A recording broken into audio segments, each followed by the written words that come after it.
Welcome everybody to a look at the third and final Ozploitation Rarities box set, so obviously volume 3.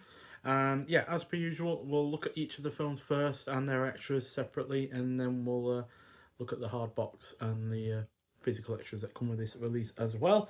So the first film in this box set is from 1975, and it is Scobie Malone. So this is directed by Terry Olsen, and it's his only effort, so can't therefore see any more from him. And it is a mystery film clocking in at 98 minutes long. Stars the likes of Jack Thompson, who I've seen in 5 other films. Even though I've seen him in another film where he's pretty much the one of the leads, Mystery Road, which is fantastic.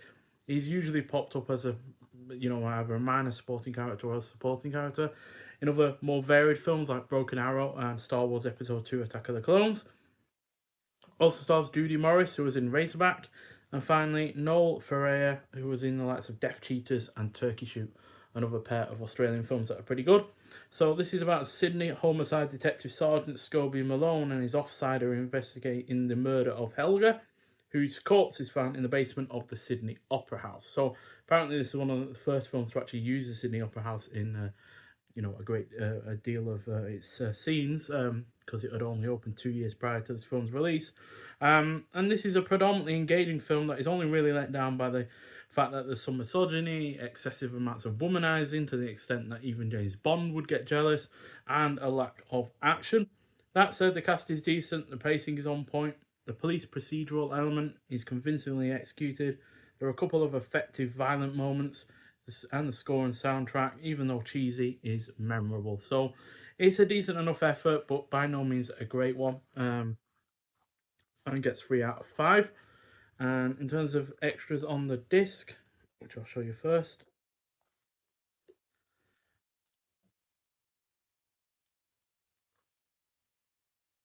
we have the film in 1080p in its aspect ratio of 185 to 1.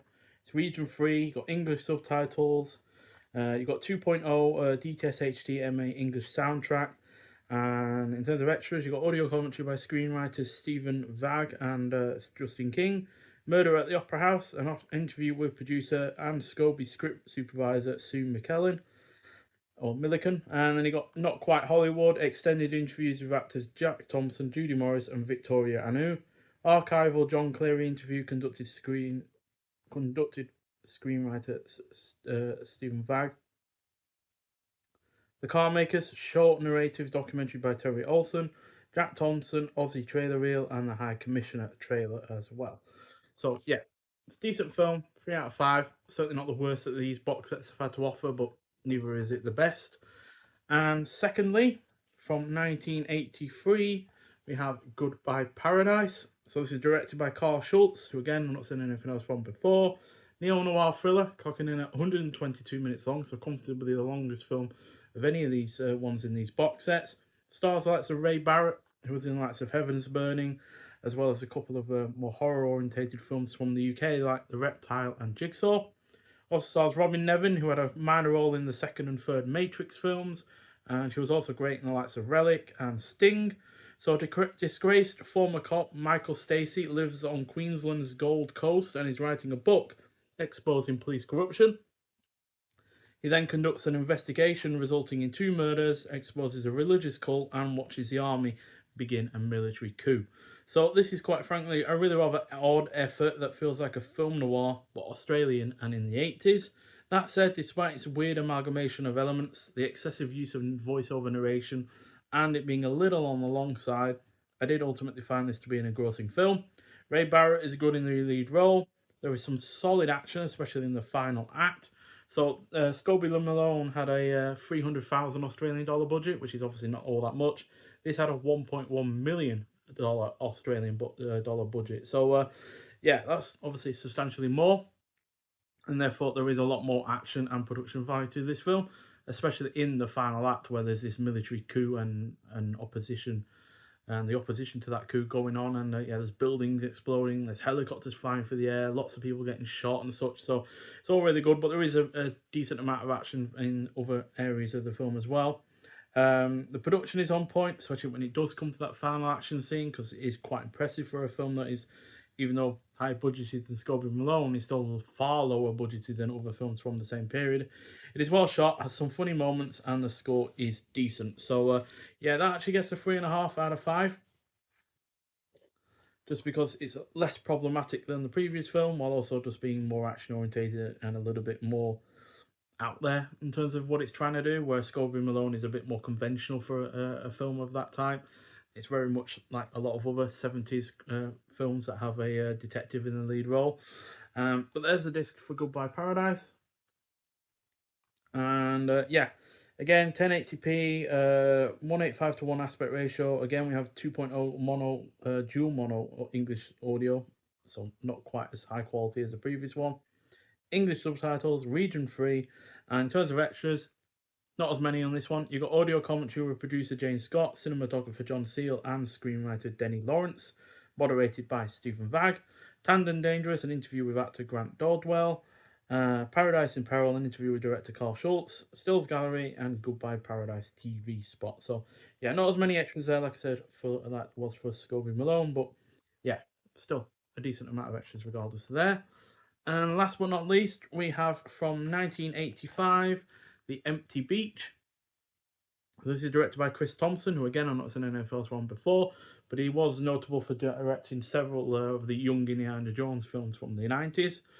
And this is a thriller, clocking in at 90 minutes long, so the shortest out of this box set.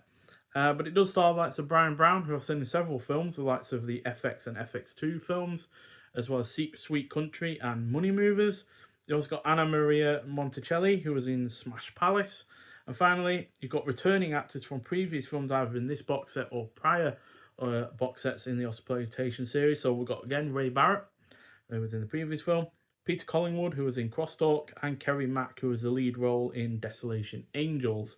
So before shady businessman John Singer disappeared off Bondi Beach, his name meant money, big and small, clean and dirty, a man absorbed in a world of greed and dishonesty. Singer's widow, Marion, believes he's still alive, and she employs the investigative skills of the tough, no-nonsense private eye, Cliff Hardy, to find him. So this starts off quite typical for the genre, with some intrigue and setup of our lead character, but it doesn't take long until we get into the weird and darker aspects of this. Such a tone and, quite frankly, atmosphere certainly help to make this both engaging and on the more unique side of things, as a basic premise isn't auto original, but what it adds to that basic premise really does elevate this by some way. That said, the cast is also good. There is some solid action, just like with Goodbye Paradise, to be honest, although not as big of an action scene as the end in that film, but it's got slightly higher action scenes more throughout the film itself. We've got a decent car chase, which ends up with a pretty good car crash, and yeah, a decent shootout in the final act. There's a couple of bits of unexpected violent moments. The pacing is on point, it's well shot, the score is overall well done, and the locale is used effectively as well. As yeah, Bondi Beach looks pretty good in some areas, but then it's looking at some of the seedier sides of it as well. So yeah, that also gets a 3.5 out of 5, surprisingly enough. So yeah, again, we've got English subtitles, region free, 1080p color, 235 to 1 aspect ratio on this one, and then we've also got 2.0 DTS HD MA English audio, like with Scobie Malone. There is the disc as well. So behind is a shot from the car chase that I just mentioned, between a panel van and I think a Ford Falcon. And yeah, in terms of extras on the disc, we've got audio commentary with actor Brian Brown, producer John Edwards, and production designer Larry Eastwood, which is all moderated by Stephen Vagg. And then we've got Private Eye in Bondi, an interview with actor Brian Brown, Winter by the Sea, an interview with actor Anna Maria Monticelli, Dead Quick, a documentary on author Peter Corris. Then we've got Mark Hunter, the Empty Beach music video, the Empty Beach storyboards, and Brian Brown Aussie trailer reel and theatrical trailer as well. So yeah, because this and Goodbye Paradise both get a 3.5 out of 5, even though they are not by any means perfect. Yeah, that makes this ultimately the best box set of the three. So the previous two box sets only had one 3.5 out of 5 film. So yeah, overall, this is a really rather good box set. I'd say Empty Beach is probably the best of the two, or three even, with Goodbye Paradise not far behind and Scobie Malone in third place. Like with the previous box sets, we do get several physical extras release, which are all really nicely done. So we firstly obviously get the hard box with the new artwork on it. So that is Brian Brown on the front cover there, from the third film. And then we get Ray Barrett on the reverse from Goodbye Paradise. And there's the side. And yeah, we also get a booklet. And inside you get, well, shots from the film, but I can't show them because there is a bit of nudity there. But we've also got Ozploitation Goes Noir, an introduction to Ozploitation Rarities Volume 3 by Paul Harris. So yeah, there's definitely a distinction between each of the box sets, to be honest, in terms of genre. Second box set is obviously leaning way more into horror. First film probably more leaning into general kind of thriller territory. And then we've also got It's Really Just a Cops and Robbers Story After All, written by Mike Harris. Twinkle Twinkle Big Jack Thompson by Casey Robinson. Stacy's Journey Along Goodbye to Paradise, written by Alexander McGregor. A profile on Ray Barrett as well, from Peter Thornton in the Troubleshoot. Who's it by? It's in the cinema papers apparently, so an archival write up on the guy from then. And then Goodbye Adelaide, written by Denny Lawrence. So there was supposed to be a sequel to Goodbye Paradise called Goodbye Adelaide. So he'd be continuing writing his book that he started in the first film and go on tour with it or something. And I think he was supposed to be intercepting a Russian defector or something like that. So yeah, it would have been nice to have another film to see if they could have expanded on the character or made a better film overall, to be honest. And then we've got Empty Beaches, Australia's Missing Big Screen Private Investigators by Andrew Nette.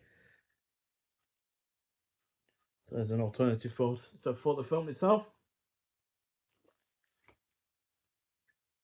And then we've also got Cliff's About to Hit the Big Time, written by Bronwyn Watson.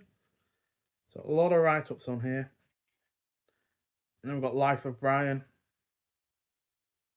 So that's a write-up again on Brian Brown. So yeah, this Empty Beaches was obviously released the year before FX came out, which is arguably his most notable American leading role. So yeah, you can see why people were bigging him up, given how the film is. So yeah, we also have the two double-sided posters with this release.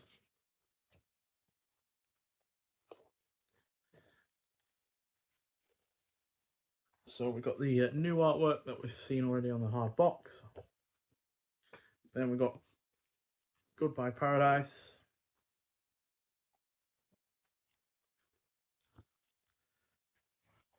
And then the other two.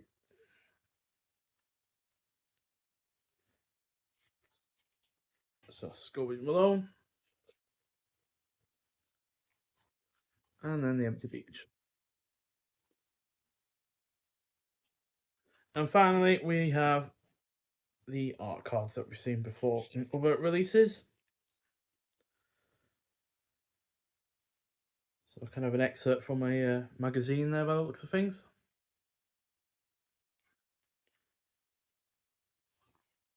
And an alternative poster for the Empty Beaches. Not sure what language that would be.